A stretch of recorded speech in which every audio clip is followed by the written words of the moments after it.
Hello friends, welcome to my channel. இன்றைக்கி நம்ம பார்க்குறது கிராஸ் காயின் மைனிங். இந்த காயின் எப்படி மைன் பண்ணுறதுன்னு பார்க்க போகிறோம். ஃபஸ்ட்டு இந்த வெப்சைட்டுக்கான லிங்க்கை கீழே கொடுத்துருக்கேன். அது மூலிமா போய் நீங்கள் ரெஜிஸ்டர் பண்ணிவிட்டு அந்த வெப்சைட்டில் ரெஜிஸ்டர் பண்ணி உள்ளே வந்தீங்கன்னா இந்த மாதிரி தான் இருக்கும். டெய்லி உங்களுக்கு ஏர்னிங்ஸ் வரும். 500 காயின்ஸ் டெய்லி வரும்.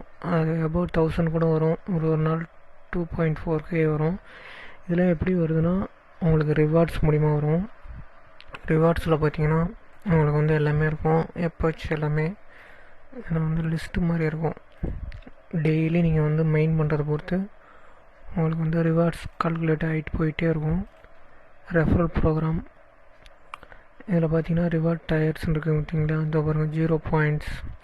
ஃபஸ்ட்டு ஸ்டார்டிங் இதான் டயர் 1. அயன்லேருந்து ப்ரௌன்ஸு, அப்புறம் சில்வரு, அதுக்கப்புறம் கோல்டு, பிளாட்டினம், இந்த மாதிரி தான் வரும். அதுக்கப்புறம் நெக்ஸ்ட்டு டயர் எமரால்டு. இப்போ நான் பிளாட்டினமில் இருக்கேன். எனக்கு டெய்லி ஏர்னிங்ஸ் பார்த்தீங்கன்னா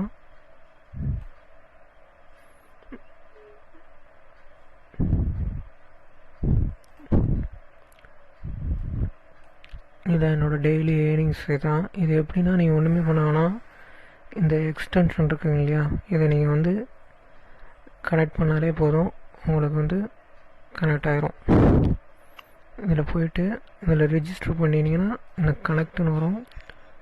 கனெக்ட்னு வந்தோடனே எனக்கு ஏற்கனவே ஆட் ஆகிடுச்சு. நீங்கள் இந்த ஆட் டு க்ரோம் கொடுத்தீங்கன்னா இன்ஸ்டால் பண்ணிவிட்டு நீங்கள் மைண்ட் பண்ண ஆரம்பிச்சிடலாம். நீங்கள் எதுவுமே பண்ணுவோன்னா அந்த ப்ரௌசர் ஓப்பன் பண்ணி வச்சுருந்தாலே உங்களுக்கு ஆட்டோமேட்டிக்காக ரிவார்ட்ஸ் வரும். இதை பற்றி ஏதாவது டவுட் இருந்தால் கமெண்ட்டில் சொல்லுங்கள், நான் உங்களுக்கு சொல்கிறேன். உங்களுக்கு இந்த வீடியோ பிடிச்சிருந்தால் லைக் பண்ணுங்கள். அடுத்த வீடியோவில் மீட் பண்ணுவோம். Bye friends.